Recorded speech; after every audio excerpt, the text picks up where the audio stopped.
sí existe una manera de tener éxito, de ser extraordinario y no romperte en el intento. Ya no era sufrir para lograr poder, era una exigencia sana con un objetivo sano para lograr ese poder y esa grandeza. Y entonces me dediqué a buscar todas esas estrategias, todos esos modelos para poder transmitir esa voz y decir que sí se puede llegar sin romperte.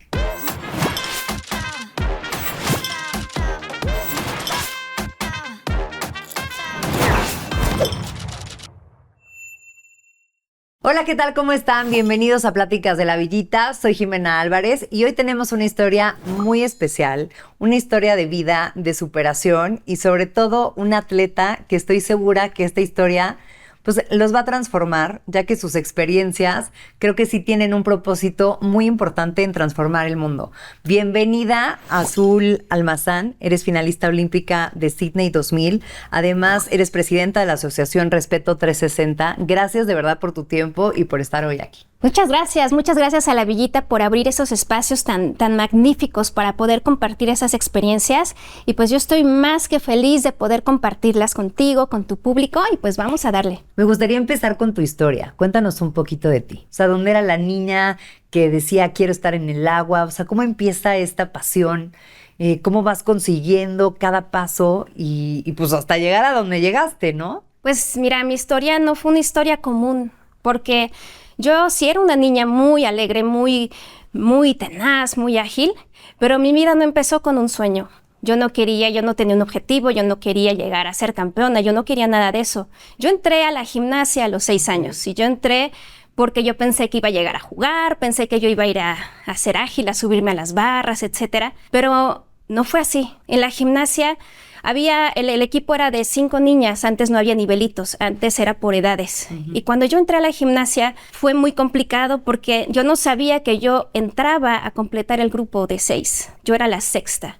Okay. Entonces pasó de ser solamente el juego a alto rendimiento inmediatamente, sin que yo supiera lo que era el alto rendimiento. Y ahí conocí 2 cosas que me cambiaron la vida por completo. Por un lado conocí el dolor, el sufrimiento, el terror, y por el otro lado conocí el poder y la grandeza. A los 6 años conocer eso, me vi atrapada entre esas 2 fuerzas tan fuertes y esas me dieron un superpoder. Me dieron un superpoder porque fue lo que hizo que yo pudiera llegar a hacer cosas extraordinarias. Pero el precio fue muy alto. La disciplina no era una virtud para mí, la disciplina fue una anestesia para mí. Cuando yo inicié a esa edad, como yo no entendía de la vida, no entendía de los propósitos, de los objetivos, para mí el bien hacer, la disciplina, el perfeccionalismo, todo lo que era lo bien hecho, era lo que evitaba que mi vida doliera, que mis entrenamientos dolieran tanto. Entre mejor hacía las cosas, menos dolor, menos castigos, menos golpes,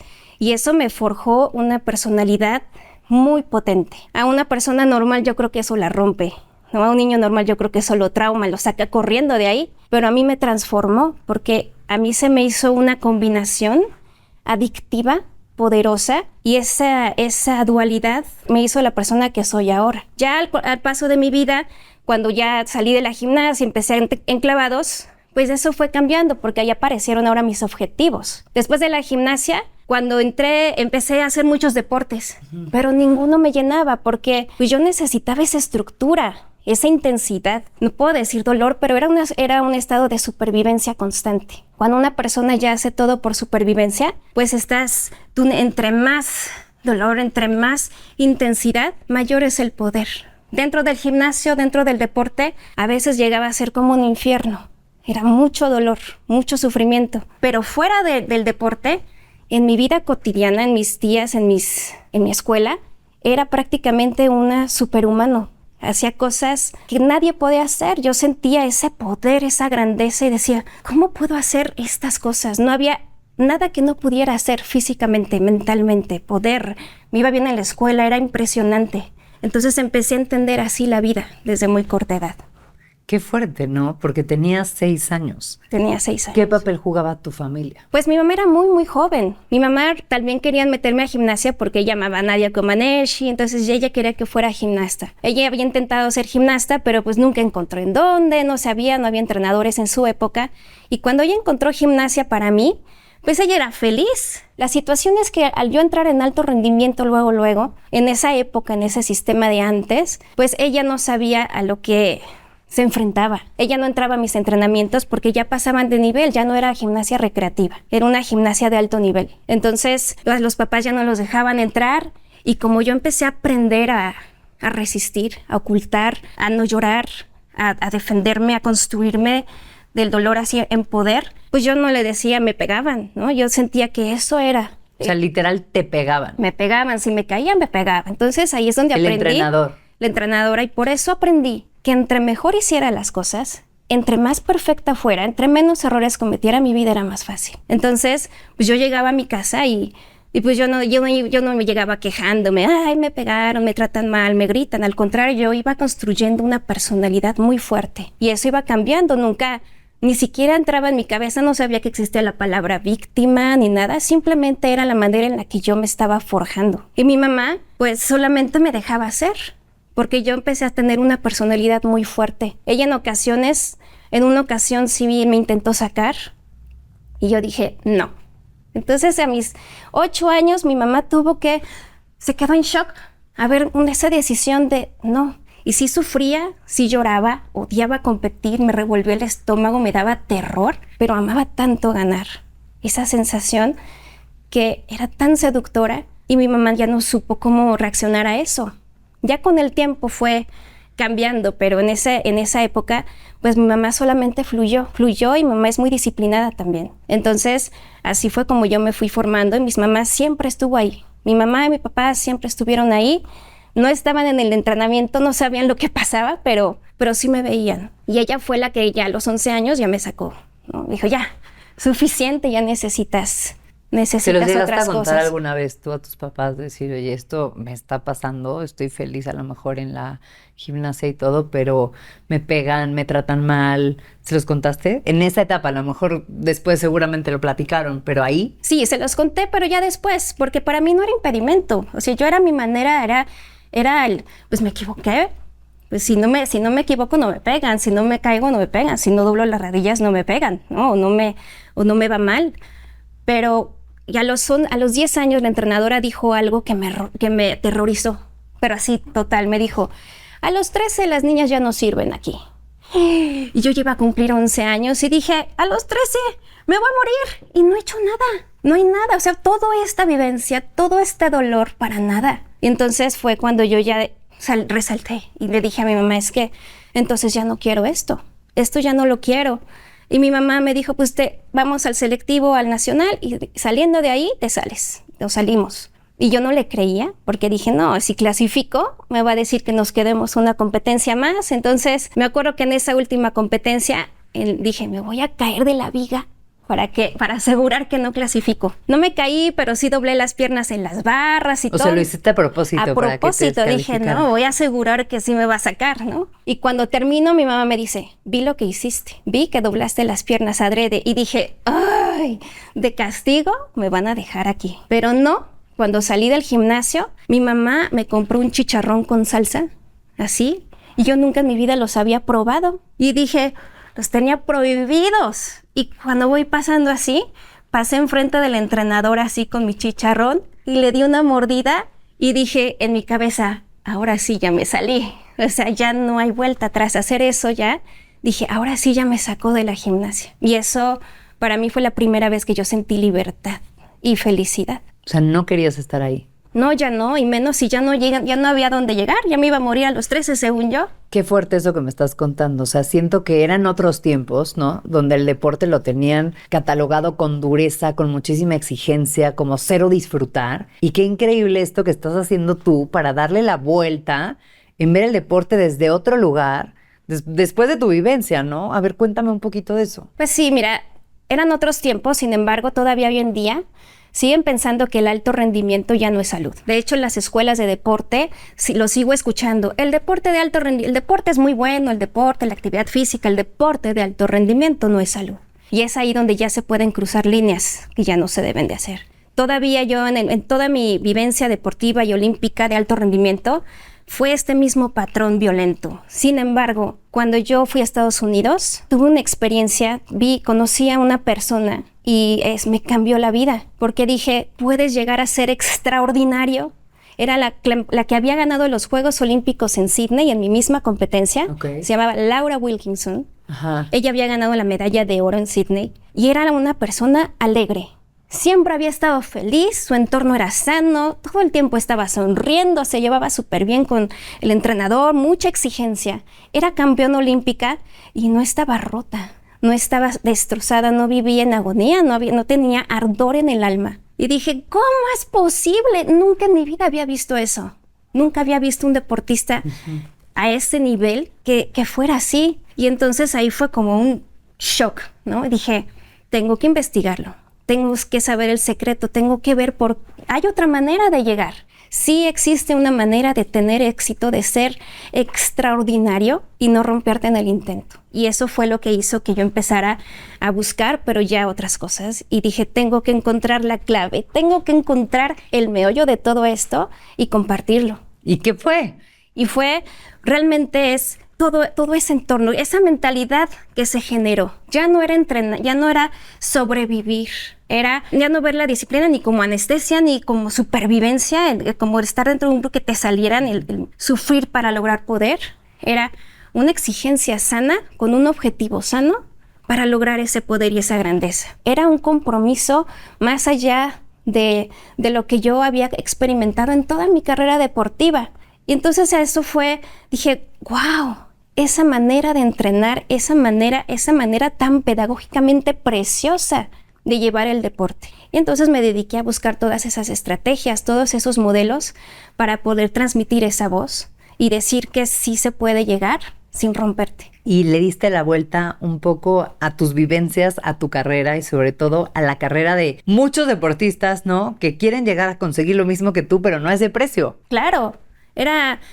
Lo primero que tuve que hacer fue reprogramarme a mí. Me tomó más de 15 años. Dije, aquí está la clave, aquí está el ejemplo, ahora reprográmame. O sea, reprogramar, eso es lo más difícil, lo más doloroso. Incómodo. Claro, pero una vez que ya logré reprogramarme, que logré prácticamente sacar mi cabecita del fango, me tocó más de 15 años, ahora sí dije, ahora sí ponerlo en papel, empaquetarlo para poderlo transmitir. Pero el proceso de sanación, de liberación, de autoentendimiento y de reprogramación es tremendamente duro y pesado, doloroso. Oye, y cuando llegaste a la época de los clavados, de los Juegos Olímpicos, o sea, ¿cómo retomas una vez más el tema del deporte? Pues yo cuando entré a clavados fue prácticamente como un sueño, porque yo entré por un periodo muy pequeño de tiempo, toqué un paraíso. Entré con una entrenadora que se llama Norma Baraldi, ella había ido a Juegos Olímpicos, ella había estado, también su esposo, ha habido Juegos Olímpicos, su hermana, su entrenador, y además ella tenía una alumna que se llamaba Macarena Alexanderson, que estaba preparándose para ir a Barcelona 92. Okay. Entonces ella me vio y me sembró por primera vez, cuando yo estaba en el deporte solamente por supervivencia, para no morir en el intento, para sobrevivir, ella me sembró objetivo. Me dijo, tú puedes ir a Juegos Olímpicos. Y me lo sembró, me lo creí y me dijo, es tuyo, solamente depende de ti soltarlo. No te lo pueden, si abres y lo sueltas, te lo arrebatan. Te lo quitan. Hay muy poquitos lugares. Solamente tú tienes el poder de ir, así de no soltarlo y aferrarte. Y dije, ya no era, en mi cabeza ya no fue, algún día voy a ir, o tal vez vaya, tal vez no vaya, qué difícil es, sino ya voy. ¿Cuándo voy? ¿No? Nadie me lo va a arrebatar. Y ella tenía una estrategia pedagógica muy buena, nos dejaba ser niños, tenemos viernes sociales, tenemos mucha multilateralidad deportiva, hacíamos muchas actividades, pero pues esa belleza me duró muy poco porque a los 14 años entré al equipo nacional. Wow. Y pues yo creí que iba a entrar con esa tendencia, ¿no? Y te cambiaron el chip otra vez. Y cuando entré al Comité Olímpico, regresé a ese estado de supervivencia porque me enfrenté al sistema. Me enfrenté a toda la situación de violencia, de acosos y abusos, y pues se me activó otra vez ese sentido de alerta, de supervivencia, de hipervigilancia, pero pues ya sabía el método, ya me sabía el patrón.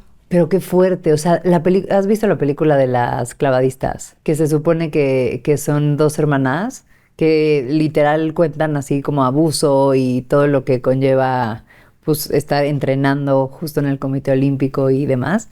¿Nunca la has visto? ¿Cuál? ¿La de la caída? La de la caída. La caída es una película basada en mi vida. Es la película con Carla Souza. Ajá, Esa la hicimos. ¿Es en serio? Es que justo Sí. estoy relacionando la historia cañón y no sabía. Sí, esa película, pues es que cuando yo regresé de Juegos Olímpicos a los 18 años, yo pues, ya estando en la seguridad de mi hogar con mis papás, pues empecé a caer en una depresión profunda. Ya estaba lejos de toda esta violencia, de todo ese acoso, y me sentía por primera vez en mi vida segura, pero empecé a bajar, empecé a frustrarme, a deprimirme. Empezó a colapsar mi vida. Y pues empezaron a molestar mucho en los periódicos, sobre todo los entrenadores, de por qué no regresaba a entrenar después de Juegos Olímpicos. Pero yo estaba hundida en una depresión en el fondo de mi cuarto. Y mis papás pues me preguntaban que qué pasaba. Yo, mira, así, de todo lo que había vivido, nada. Hasta que un día empezaron a subir de tono esos comentarios, estas cosas en el periódico, y una de ellas ya tocó a mis papás y tocó a mi familia, y ahí sí. Y dije, esto no se puede quedar así. Mis papás me dijeron, es que ¿por qué hablan así de ti? ¿Por qué están diciendo todo esto? ¿Por qué no regresas? Y dije, les voy a contar. Por primera vez desde los 14 años voy a hablar con ellos, y les conté todo. Mi mamá lloró, mi papá tenía ganas de matarlos a todos, pero la decisión que tomamos fue de escribir una carta. Una carta describiendo todos los abusos, todos los acosos, toda la situación, y eso destapó una cloaca del sistema tremenda. Y fueron 3 años que fue una guerra tremenda contra el sistema, que la viví sola con mis papás. Y pues eso me llevó a estar vetada de México. Perdí mis Juegos Olímpicos de Atenas, estaba yo vetada, y pues fue terrible, ¿no? Fue una vivencia muy dura. Y en el 2016, cuando finalmente decido regresar a México, dije, ya se olvidó todo, ya saqué mi cabeza, ya estoy tranquila, estoy en otro mundo con mi familia. Pues me habló Carla y me dijo que quería hacer una película. Quería hacer este proyecto, que había leído mi carta y quería hacerlo. Y me dijo que si podía usar esa historia. Y yo le dije, no, por supuesto que no. Imagínate si haber levantado la voz hace ese tiempo me costó todo. Uh-huh. ¿Por qué ahora lo quería hacer en el cine? Uh-huh. ¿Por qué ahora lo quería gritar en el cine? Entonces ella me dijo, mira, vamos a platicarlo. Me invitó a su casa en Estados Unidos y estuve con ella mucho tiempo. Platicamos, nos desahogamos, vimos todo y analizamos todo. Me dijo, cuando tú lees una historia, como pasó cuando yo levanté la voz por escrito, la gente lo lee y depende de su humor, es como lo recibe. O de sus vivencias o de su historia de la infancia, cómo lo recibes, claro. Y lo lees rápido, lo lees lento, lo lees con atención. Y qué pues, exagerada, qué víctima, o qué dolor, claro. No, claro. Ay, pobrecita, qué casos tan terribles. Ajá. Pero cuando tú lo ves en el cine, cuando tú estás ahí solamente viendo, y sientes entras todo. En el personaje. 100%. Y se mete a tus entrañas y ahora sí transforma, porque ahora sí ya puedes hacer que las personas sientan lo que tú sentiste. Totalmente. Y entonces me dijo, es algo que va más allá de ti y de mí. Esto es algo que tenemos que hacer y no es nada más mi historia, vamos a crear un patrón de tu historia.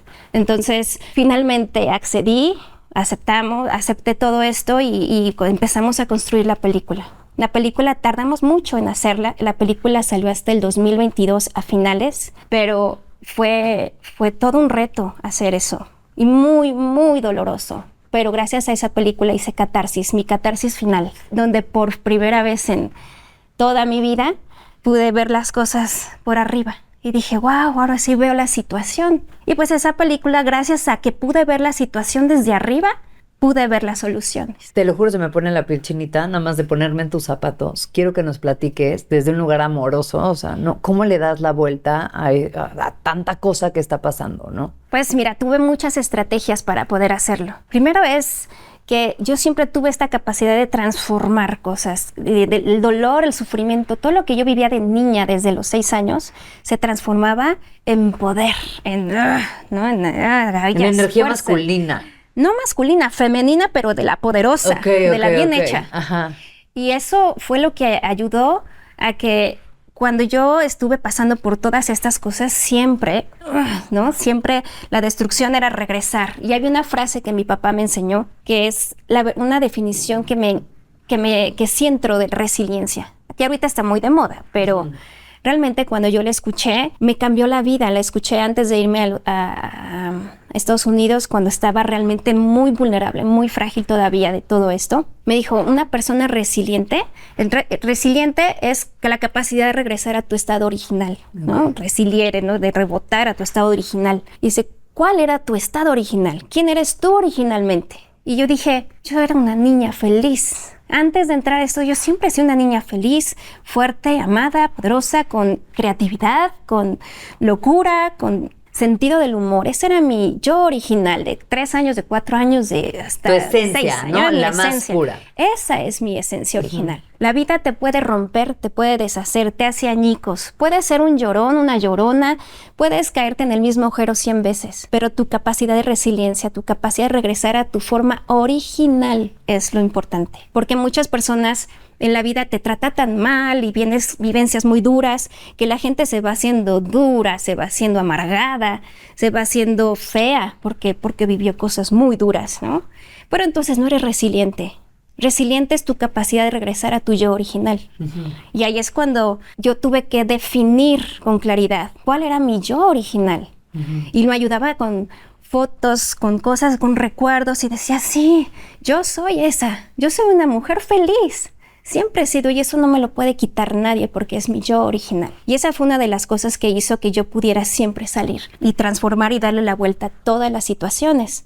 Mi capacidad de resiliencia, porque la tenía bien entendida y la tenía bien arraigada a todas las células de mi cuerpo. Esa fue una. Y la otra, pues, porque empecé a buscar herramientas para cada situación, ¿no? Un autoanálisis para cada situación a la que me enfrentaba, cada dolor, cada herida, cada tropezón. Era un proceso de análisis y práctica. Práctica.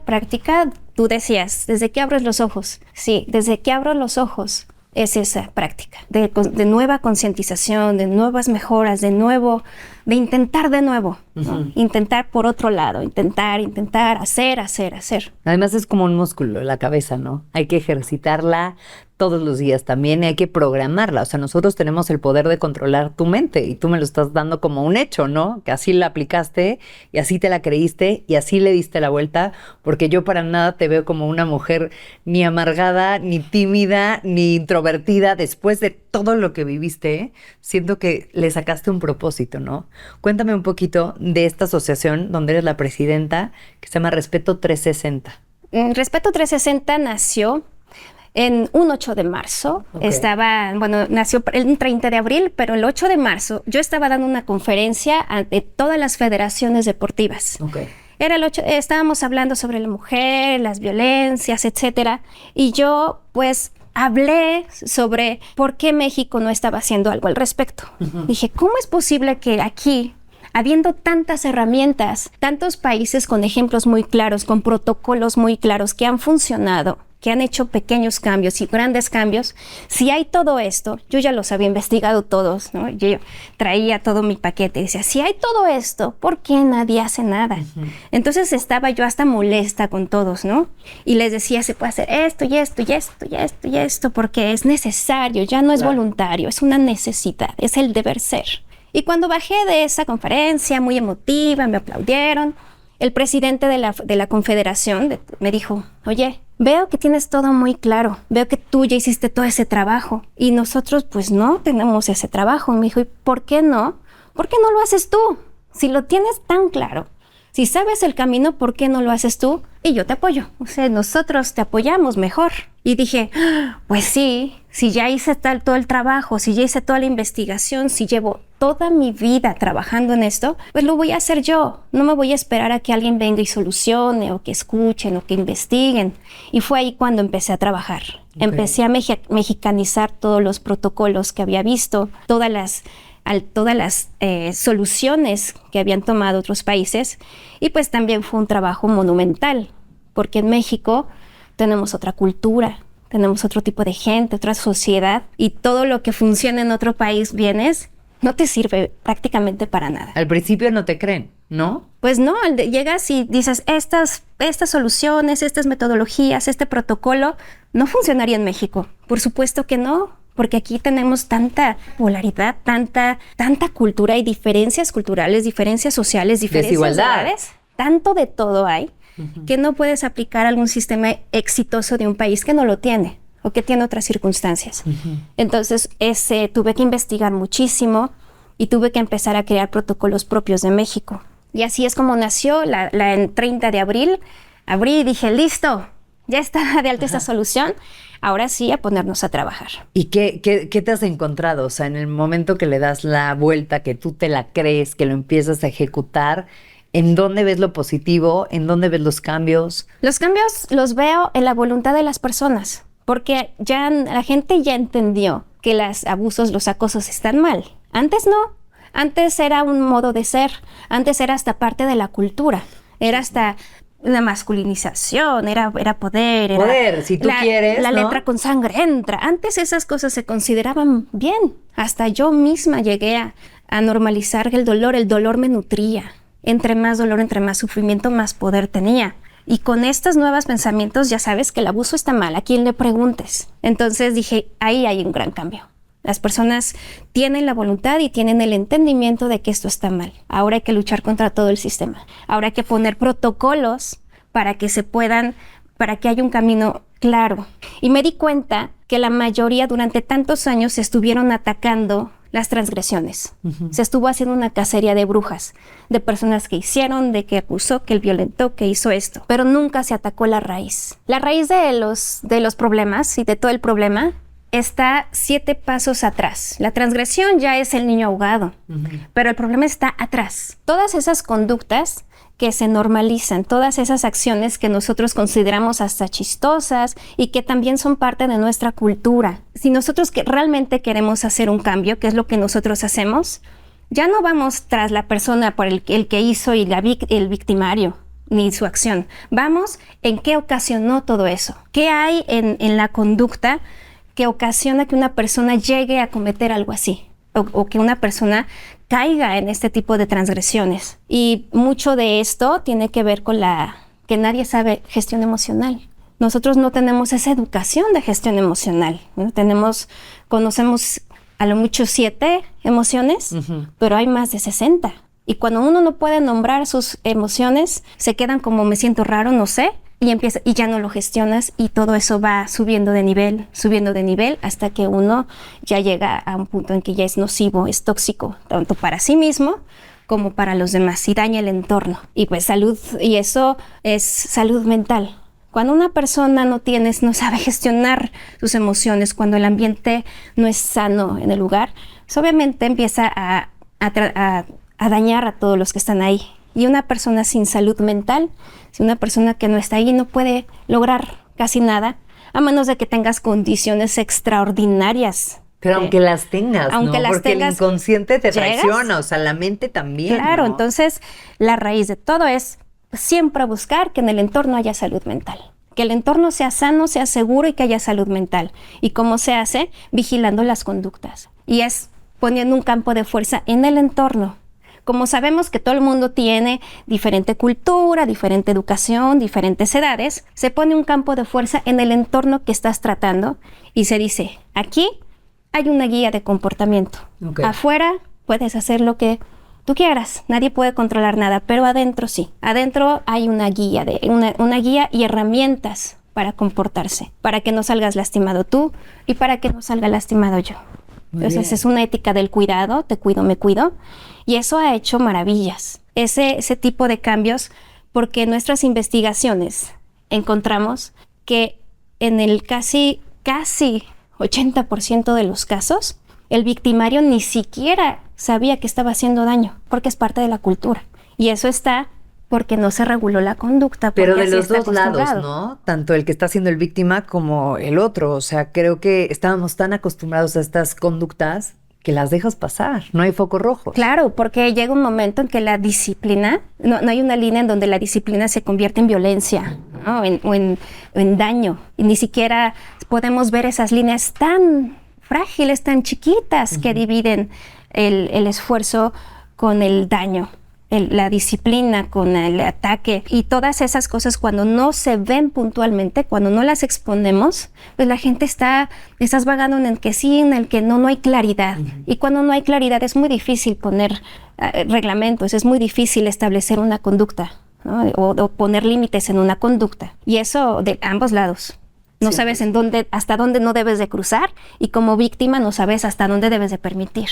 Ahorita que me cuentas tu historia, o sea, me remite mucho al amor propio, pues sí, al control mental que a veces tenemos que tener, a nuestro cuidado interior. O sea, han sido piezas claves a lo largo de tu trayectoria. Cuéntame cómo las integraste y cómo te sacaron de estos pues, problemas de la vida. Creo que el amor propio fue indispensable. Y siempre tuvo diferente forma, siempre tuvo diferente manera de representarse en mí. Muchas veces fue del dolor, de la supervivencia, pero siempre fue amor propio. Porque desde muy niña, la única persona, la única cosa que era mía era yo. Entonces yo aprendí a confiar en mi cuerpo, porque sabía que para evitar dolor tenía que hacer las cosas bien y yo sabía que mi cuerpo podía hacer eso. Si yo lo entrenaba, si yo lo cuidaba, si yo lo preparaba, si hacía caso. Entonces, siempre me elegí a mí, siempre confié en mí. Cuando fui avanzando, sobre todo ya en la adolescencia, el cuerpo empieza a cambiar y yo estoy acostumbrada a que mi cuerpo funcione a como yo lo programo, a como yo le digo, ¿no? Porque mi cuerpo era mi salvación. Mi cuerpo era lo que me mantenía dentro, lo que me mantenía ganando, lo que me mantenía sobreviviendo en esa época. Y cuando empiezo a cambiar, mi cuerpo empieza a cambiar, pues empiezo a ya desconfiar. Pero yo digo, ¿qué pasa, cuerpo? O sea, reacciona. Entonces, no es que yo algún día me odiara, al contrario, me desesperaba que el no poder tener ese control, porque mi cuerpo era mi máxima herramienta, era mi máximo aliado. Entonces, cuando no lo podía controlar, cuando sentía que me traicionaba, me causaba mucho enojo. Entonces empezaba a hacer cosas pues poco sanas, ¿no? Pero no era porque yo lo odiara, porque quisiera dañarlo, porque no me quisiera o no me gustara, sino porque era una manera mía desesperada de poder recobrar ese control que yo necesitaba, ¿no? No quería quedarme atrás, decía es que a lo mejor estoy muy gorda, pero no era porque yo quisiera estar flaca, sino decía es que así no voy a brincar tanto, así ya no puedo tener mejor línea. Trataba de hacer ajustes drásticos porque sentía que era lo que se tenía que hacer para tener un mejor desempeño, un mejor logro. Entonces sí, ese amor propio jugó, pues fue lo que realmente hacía que yo pudiera salir adelante de todo, pero no siempre fue sano, no siempre fui gentil conmigo misma y pues ya con el tiempo, con el paso de los años, ahora encontré algo más hermoso, ¿no? Porque encontré la manera de habitarme a mí, de quererme y decir, ahora sí, ya camino conmigo misma. Ya estoy buscando ya la paz, ya no estoy buscando logros, medallas, reconocimientos, lo externo. Tampoco quiero seguir ir más y más y más, al contrario, ahora ya quiero algo paz, ya quiero algo para mí, algo que perdure. Todo aquel amor propio en base del dolor y la supervivencia me llegó a hacer cosas extraordinarias, pero no es sostenible, es muy doloroso y muy desgastante, pero lo que sí perdura es cuando ya busco la paz. Oye, y extraordinaria en connotación negativa, ¿no? O sea, decir, yo sé que los deportistas, la verdad es que llegan muy poquitos, porque no todos están dispuestos a pagar el precio que tú pagaste, ¿sabes? Tanto en perderte, pues, todas las experiencias familiares, porque tienes que estar entrenando, o que en las competencias o en las clasificaciones y demás, todo lo que aguantaste, esa perseverancia, esa tenacidad, esa condición, tanto mental como física, o sea, creo que es un camino durísimo. Y ahora que con tu voz estás como acompañando a muchísimas chiquitas, tanto en las conferencias como en esta asociación, o sea, ¿qué mensaje y cómo las motivas? Y también desde este lugar que ahora nos compartes de paz, ¿cómo ves a las nuevas generaciones, a este nuevo semillero de niñitas o niños también que quieren llegar a donde tú llegaste? Primero que nada, claridad. Bien, hay que saber en dónde está uno parado y a dónde se está metiendo, ¿no? Porque yo sé que todo el mundo, los niños, todos quieren ser futbolistas y todos quieren ser grandes. Y gimnastas, ahorita está de moda la gimnasia. Todos quieren ir a Juegos Olímpicos, pero realmente hay que saber qué va a tomar de ti y el qué precio que tienes requieres que pagar. estar ahí. Si tú lo que quieres es desarrollar habilidades de ese tipo, hay otros métodos, hay otros caminos, pero el alto rendimiento es otro boleto, es otro mundo. Yo entrenaba 10 horas diarias, sin vacaciones, sin descansos. Fines de semana. En el alto rendimiento entras en un modo de que nadie te obliga a estar ahí, nadie te tortura, nadie te dice nada, pero si tú te enfermas, estás fuera. Pierdes todo por lo que has luchado toda tu vida. Si te enfermas, si te lastimas, si te equivocas, estás fuera. Hay una lista interminable de gente atrás de ti pisándote los talones y queriendo tu lugar. Entonces dicen, es que me presionaban, me hacían... No, nadie te obliga. Al contrario, si estás fuera, mejor para el que está atrás. Es ese nivel de autoexigencia, de hiperfocus, de constante alarma, estado de alerta, es insostenible. Es insostenible y es muy difícil de manejar. Hay que ser muy fuerte emocionalmente, hay que tener muy claro lo que estás haciendo y por qué lo estás haciendo y a lo que te estás enfrentando, porque esos niveles son muy difíciles. Ahora que con mi asociación lo que me estoy encargando es que no tengas que cargar con cosas que no te corresponden, Claro. con abusos, con cosas del sistema que ¿Cómo no le te haces deben. para acompañarlas, para con tu mensaje como que inspirarlas? Primero que nada, puedo tomar caso por caso, ¿no? Uno no puede obligar a nadie a mejorar, la persona tiene que querer hacerlo. Okay. Entonces yo tomo caso por caso de personas que piden ayuda, que se sienten atrapadas, que se sienten ahogadas o que simplemente quieren ese impulso. Doy conferencias, doy pláticas motivacionales, prácticamente me dedico a eso y también diseño protocolos que se instalan en escuelas, en universidades, en entidades deportivas, para que haya un camino seguro para lograr estas cosas. Wow, ok. O sea, sí es un caminito donde las nuevas generaciones están transitando más fácil de lo que te tocó a ti. Claro, pero sí hay que tener claridad, hay que saber qué es lo que quieres. Ok. Y los padres de familia también tienen que saber. Si quieren que su hijo sea buen atleta, sí puedes hacer deporte y gozar de los frutos de esa actividad y del ejercicio y de crear fuerza física y habilidades, pero otra cosa es el alto rendimiento. Ya para llegar allá es otra cosa y se tiene que ser muy consciente, muy claro de lo que se requiere para eso. Y si no lo tienes y si no lo quieres, pues no es para ti, no es para todos. Y no está mal.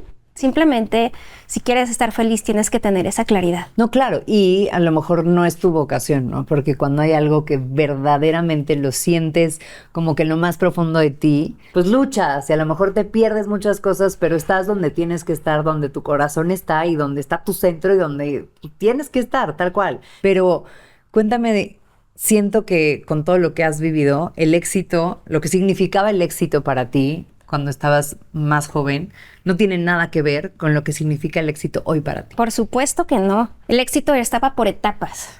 Primero el éxito para mí era sobrevivir el día, Claro. ¿no? Sobrevivir, llegar a mi casa. ¡Ah! Sobreviví, no me maté, no me dolió, no me golpearon. Eso para mí ya era el éxito, ¿no? O llegar a mi casa con una medalla brillante, así, era como una justificación de todo el dolor. Decía, ¡ah! Éxito, así, esa era mi definición antes.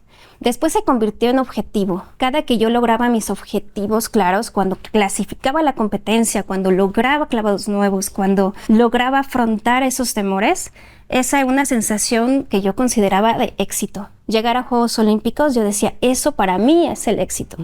Pero ahora, después de haber visto tantas cosas y de haber probado tanto y analizado tanto, para mí ahora el éxito es la paz. Es poder estar en paz, decir, estoy sana, estoy feliz y estoy en paz conmigo misma, estoy tranquila, tengo paz emocional, tengo tranquilidad. Digo, no tiene precio.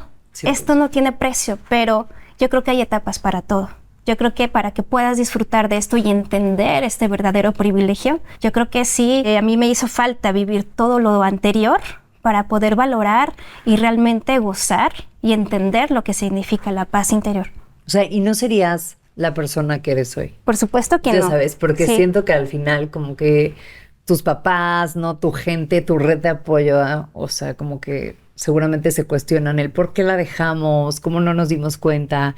Y no estoy justificando, pero para nada todo lo que te pasó. Pero siento que hoy por hoy, si eres esa vocera, esa voz autorizada de muchísimas historias que pueden ser diferentes gracias a tu experiencia y gracias a que te abres y la compartes, ¿no? Y que ahora lo denominas como, pues, construir un espacio seguro dentro del mundo normal y el mundo deportivo. O sea, ¿a qué le denominas tú espacio seguro?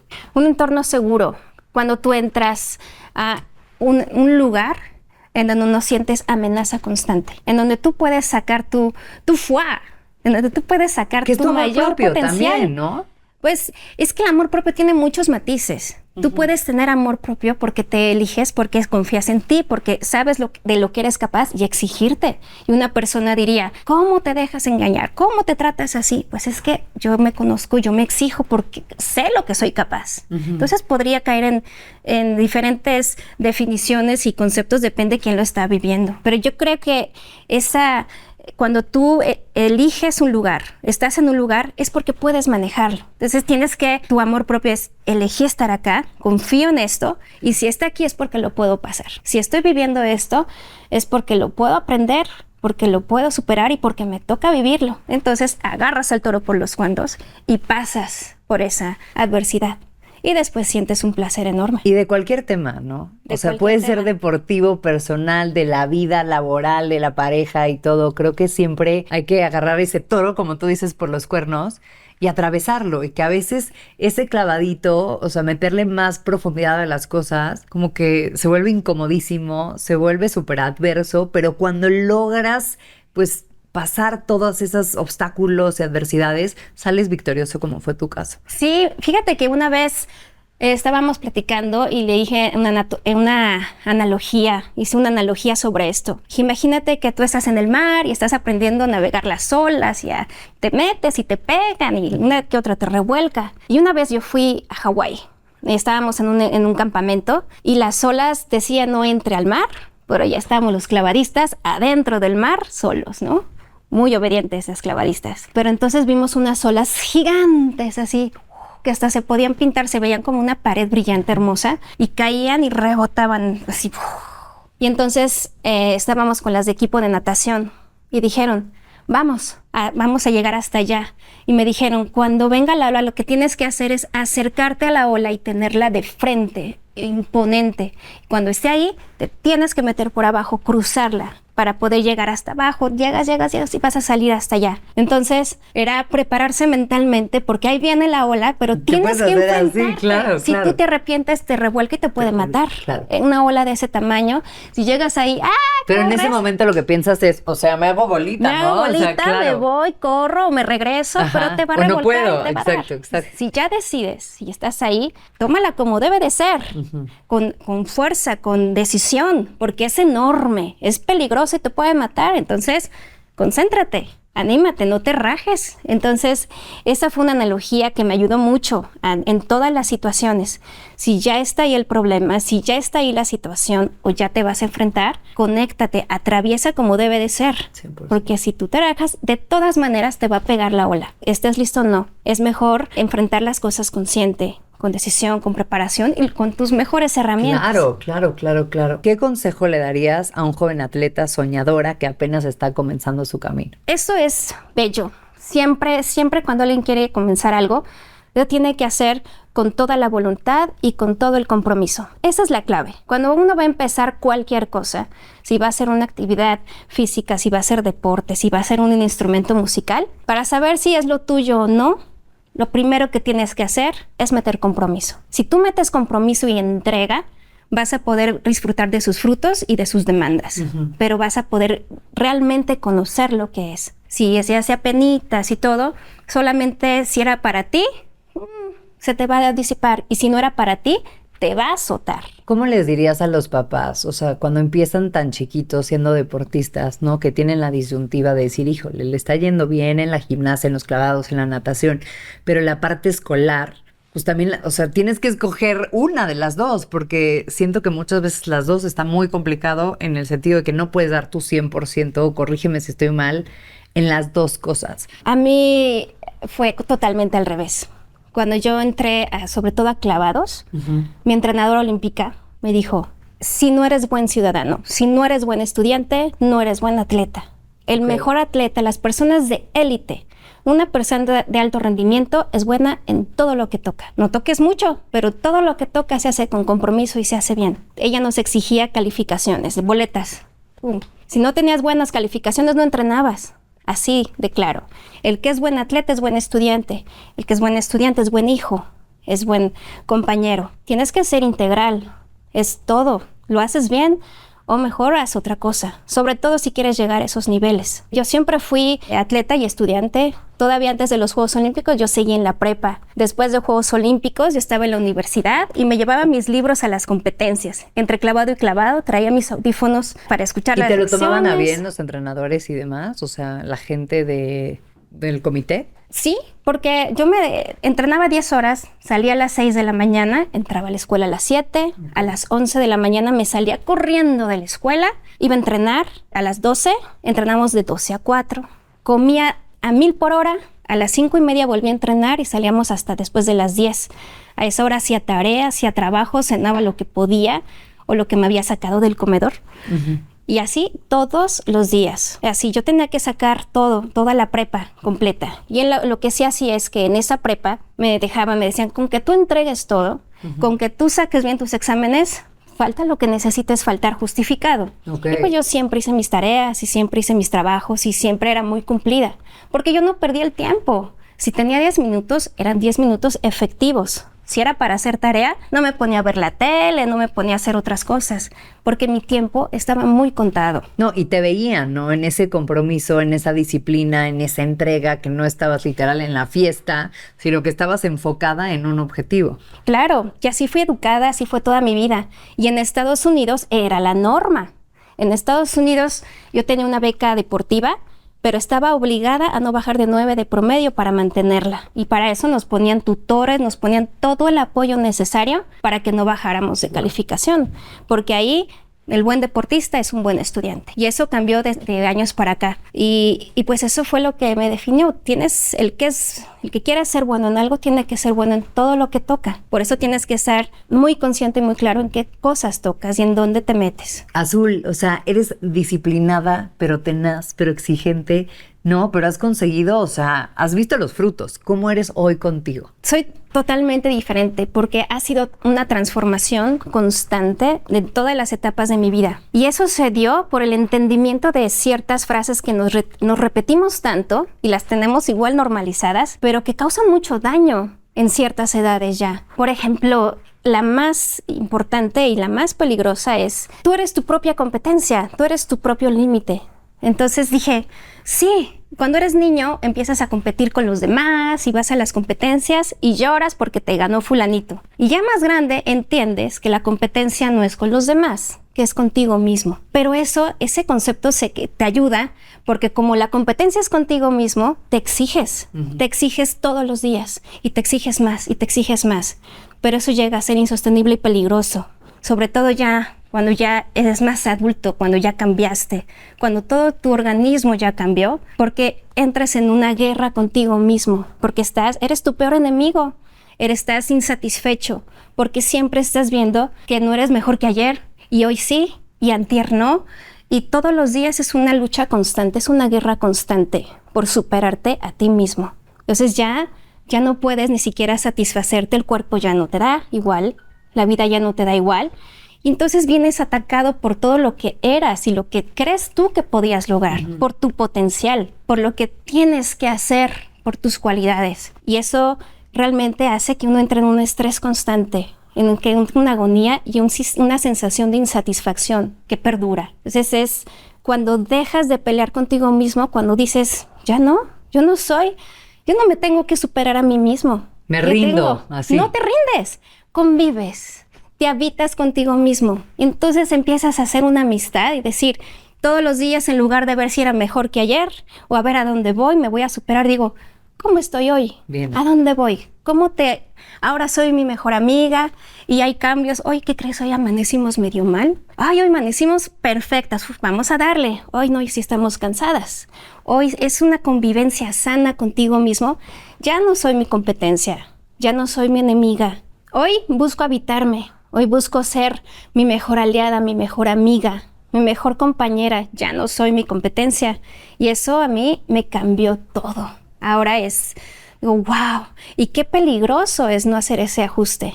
Y tal vez en ciertas edades es sano, porque te hace prosperar y te hace alcanzar cosas inimaginables y extraordinarias, pero ya a cierta edad, ya después de vivir ciertas cosas, ya no es sano. Ahora es sano vivir contigo bien. Claro, y estar en paz, ¿no? Dejar de ser tu competencia. Eso, meterte a la cama y decir, se siente bien. Y mañana quién sabe cómo esté, Exacto. pero vamos a ver, mañana lo tratamos, ¿no? Totalmente. Y eso de te acuerdo. cambia la vida. Oye, ¿quién ha sido clave en tu camino? Así como un mentor, un familiar, o sea, que te hayan enseñado, a valorarte, a confiar en ti y a sostener estos sueños con amor propio. Una de las personas, bueno, fueron muchas, pero una de las personas que hizo el antes y después en mi vida fue que en Estados Unidos, cuando yo me fui a vivir para allá, mi entrenadora, que se llama Jane Figueiredo, me puso de roommate con la campeona olímpica, una rusa. Y yo la conocí porque ella había ganado la medalla de oro en Sydney 2000 en sincronizados. Okay.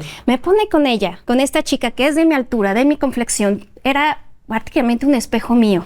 Y dije, pero ella es campeona olímpica. Y me dijo, prácticamente mi universidad no era la carrera que estudié. Dije, mi universidad, mi carrera es esta chica. Es Julia Pacalina, se llama. Y a lo largo de los años, yo la vi ganar 5 medallas olímpicas. Cada una yo la observé, la vi, la estudié. Y ella, su manera de ser, su manera de pensar, su manera de resolver, fue lo que hizo un antes y después en mi vida. Los conceptos que ella me fue dando, la manera en la que ella llevaba su vida cada minuto, era revelador. Ella fue la mejor carrera que tuve en mi vida, porque ella me enseñó tantas cosas, sobre todo la no desesperación por las cosas, la ley de los 100,000 repeticiones y la ley de las 100,000 horas. No, la conocía, pero no la tenía tan clara. Ella no se frustraba cuando las cosas no salían, porque decía, uno es máster o puede decir que ella es máster cuando lleva 10,000 horas constantes, bien hechas haciéndolo, o cuando llevas 10,000 repeticiones. ¿Cuántas llevas? Si acabas de entrar y llevas 2,000, ya te frustraste, no me sale, no me ganan. Te faltan 8,000. Entonces ella tenía eso tan claro que su vida era constante.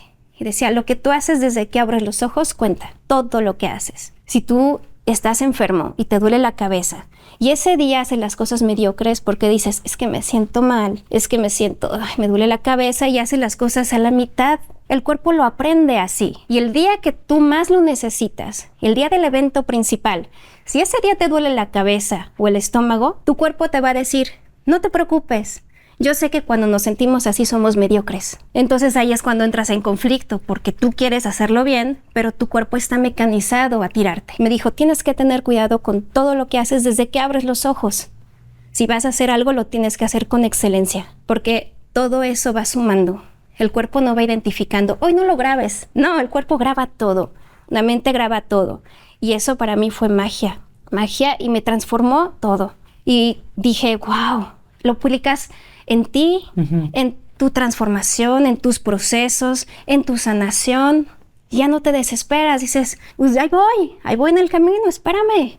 Es que el otro ya más adelantado. Sí, pero yo voy en mi camino. Claro. Espérate que ya lleve 1,000 más para ver cómo estamos, pero ahorita yo voy así.